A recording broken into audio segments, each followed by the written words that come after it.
सरकार को बताना चाहिए कि सचमुच उन्होंने एनएसओ कंपनी, इजराइल के एनएसओ कंपनी से ये सॉफ्टवेयर, पेगासस सॉफ्टवेयर सचमुच खरीदा कि नहीं। ये हमें मालूम नहीं है, क्योंकि सरकार हाँ भी नहीं कह रहे, ना भी नहीं कह रहे। ये कहा गया कि ऑक्सीजन से कोई मौत नहीं हुई। और आपने देखा आज ही की घटना है कि जो हिंदुस्तान का सबसे बड़ा मीडिया समूह है, पत्रकार समूह भास्कर, उस पर हमले हो गए हैं, उसके यहाँ छापे पड़े हैं, क्योंकि वो लगातार ये चीज़ें छाप रहा है, एक भी वक्तव्य जारी नहीं किया। और जबकि फ्रांस के प्रेसिडेंट ने जांच बैठा दी। बदला लेने का मनसा है इनकी। जो भी सरकार का गुणगान करने के लिए तैयार नहीं है, उनका खिलाफ सरकार कार्रवाई कर रहे हैं।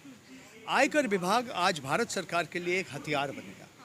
जो पत्रकार सरकार का गुणगान करने के लिए तैयार नहीं है, उनके खिलाफ इस्तेमाल हो रहे हैं। प्रधानमंत्री श्री मोदी जी ने पिछले 7 साल में एक बार भी प्रेस कॉन्फ्रेंस नहीं की, जबकि उनके पहले के जो प्रधानमंत्री थे वो साल में 2-2, 3-3, 4-4 प्रेस कॉन्फ्रेंस किया करते थे। लेकिन आपसे ये बार बार पूछा जा रहा है लोकसभा और राज्यसभा में स्पेसिफिकली कि आपने उस इजरायली कंपनी से आपका कोई करार है या नहीं, वैध या अवैध। अगर वैध करार है तो वो बताइए कि हाँ हमने एक लीगल उनके साथ एग्रीमेंट किया, उनको ये काम दिया है, उसमें बुरी बात क्या है। और फिर दिया तो अगला सवाल उठेगा कि उनसे क्या क्या काम करवाया।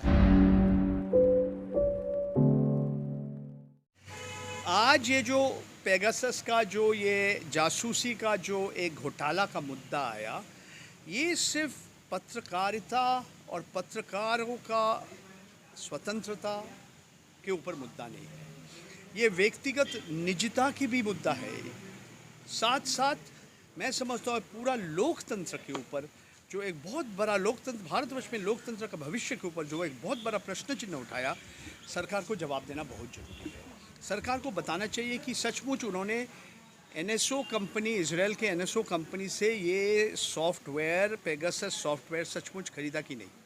ये हमें मालूम नहीं है, क्योंकि सरकार हाँ भी नहीं कह रहे, ना भी नहीं कह रहे। दूसरी सवाल है, अगर आप मेरा पैसा, मैं कर देता हूँ, मैं टैक्स पेयर हूँ, आप मेरा पैसा लेके आप मेरे ऊपर जासूसी कर रहे हैं, तो हमें तो सवाल उठाने का अधिकार है ना।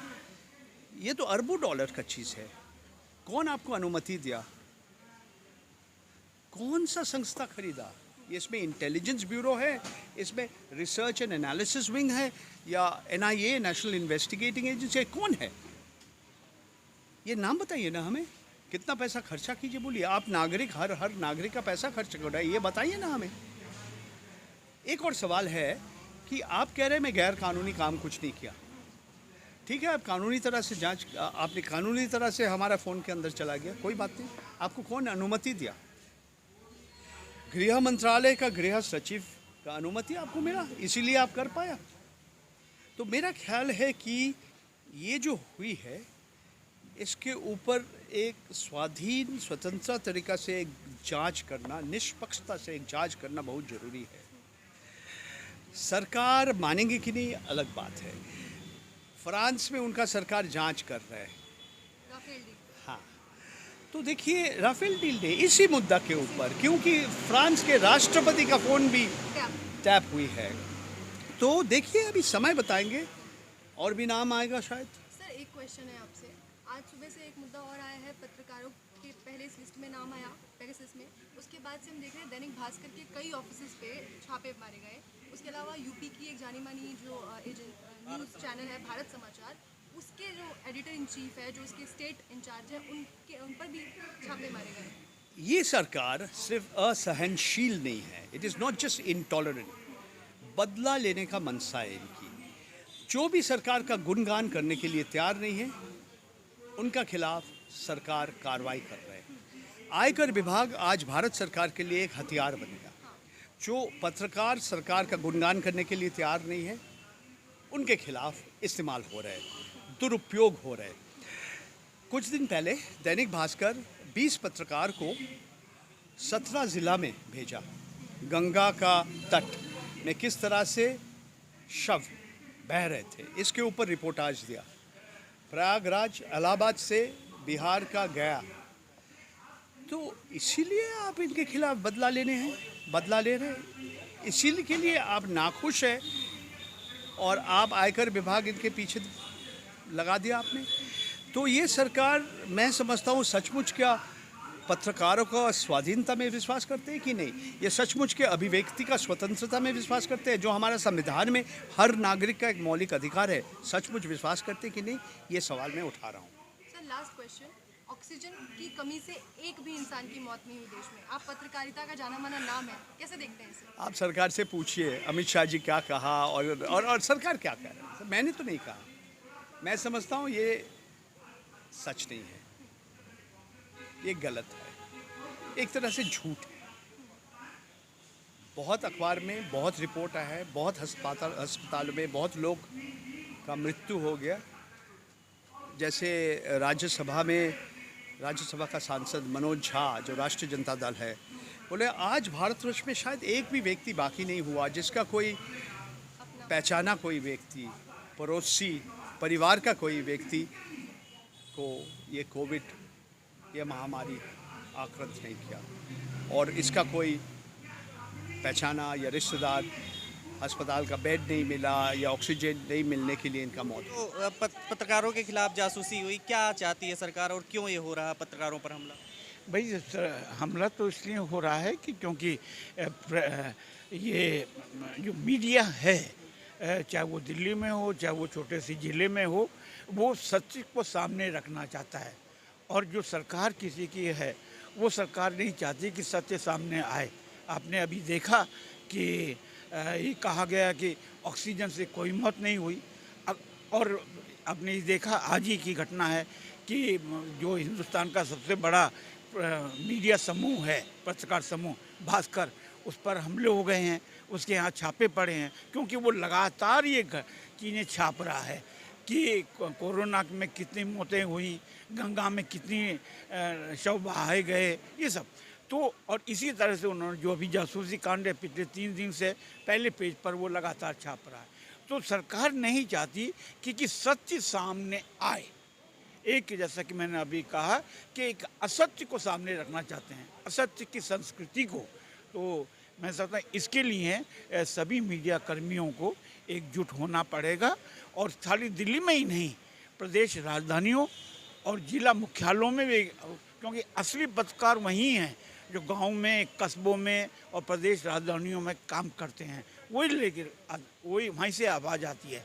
तो मैं समझता हूँ उन सबको एक अवसर, क्योंकि चुनौतियाँ बढ़ती जा रही हैं, प्रेस पर हमले बढ़ते जा रहे हैं, खाली भारत में ही नहीं और जगह भी।